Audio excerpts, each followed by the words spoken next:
Hey guys, welcome to another episode of Philip 24/7. Well, I'm trying my best to keep it up every day, and now it's my second day in a row, and I'm really excited. Today I had some classes, and it was very fun to teach. I get very excited when I teach, and then it keeps me motivated enough to continue doing my things, and I think that's very important. So I think one tip for you today, and just a thought of mine, is just to do what you love, because that will keep you pushing forward, because sometimes we just want to give up on things because we feel like it's not gonna go well and it's not gonna develop into something greater. But we have to remember that things, they have their own time to happen, and also that we have to give our best at anything we're doing, and then that's gonna pay back in the future. And then I have that feeling every time I leave a class. I go like, wow, I love teaching. I love doing this. It's so much fun. It's so cool to see people evaluating and to see people growing and to see people learning with you. It's such a great feeling. And then I felt this today, and I feel this every day after teaching.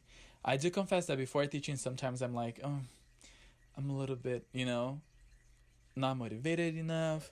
But then after class, I feel so motivated. I feel so happy, so happy that I want to keep doing that over and over and over again.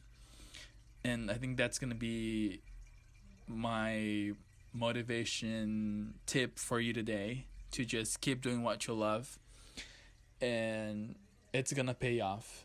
But sometimes it's not going to be easy. Doing the thing that you love doesn't mean that's going to be always easy. But it is important that you put a lot of effort into it, and then it's going to pay back eventually. And yes, I'm very happy. Guys, tell me about your day. How was your day? And if you're still working, or if you're going to work at night shift, tell me how you're doing. How is your mental health going? Are you keeping it cool? Because I know sometimes we just overthink. And then this is one thing that I was talking to a friend of mine, that because of quarantine, I think we are working even more, and people are putting more pressure on us during quarantine. And quarantine, I know it's not vacation time. I know it's not a time to just sit back and watch everything happening in front of you. But quarantine is also a time for you to just do the same things you're doing, but from home, and you have to keep the same quality, obviously. But you don't have to do more than you were doing before quarantine. I think that's such a bad connotation for quarantine, because people just think that we are not doing anything, but we are working on the same pace that we were before. And we don't need more pressure. I think we already have pressure enough. And since we're home by ourselves, some people live on their own, some people have their families to live with, some people have families that don't really communicate. But now it's not the moment to feel overpressured. That's not going to be good for you. And if somebody's doing that on you, just tell them hey, chill.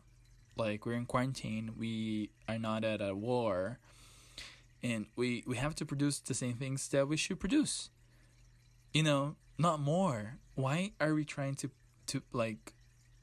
produce more than we were doing before? That doesn't make any sense in my head. Just let me know if you guys think that makes sense.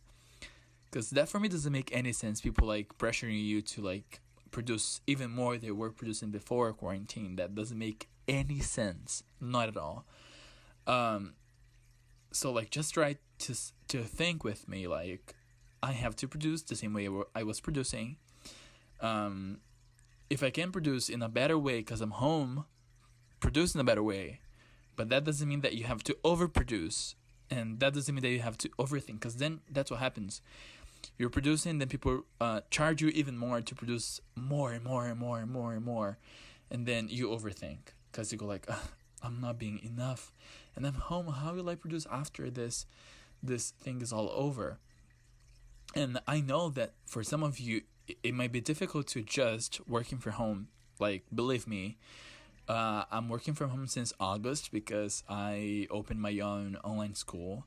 And then it's such a challenge to like work from home. Sometimes a challenge because you have to separate, you have to have discipline to like wake up at a certain time, start producing, stop producing, go to bed, like forget work a little bit because then you have to rest because you're also home.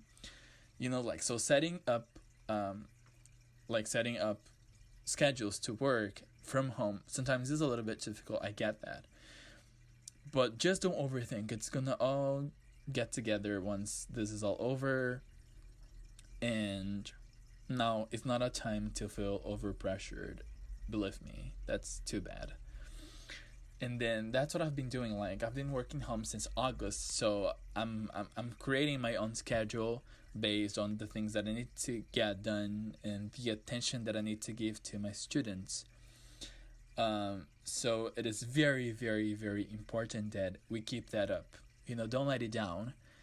Keep that up, but don't throw that over. Like, don't try to go above the up step that you are at. Just try to be where you are and produce the things that you have to produce, but not overproduce and not overthink, because that's gonna be dangerous.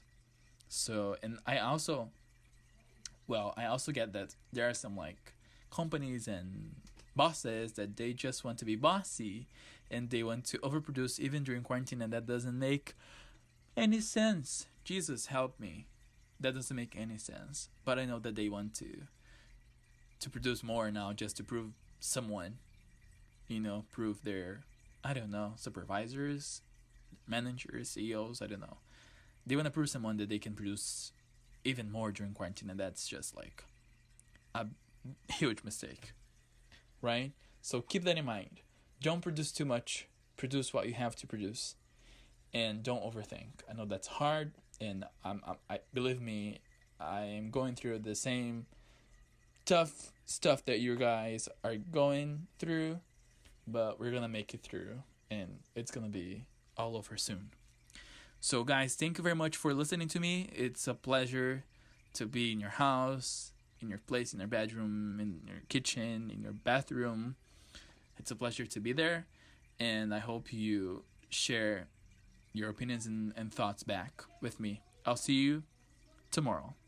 Have a great day. Bye.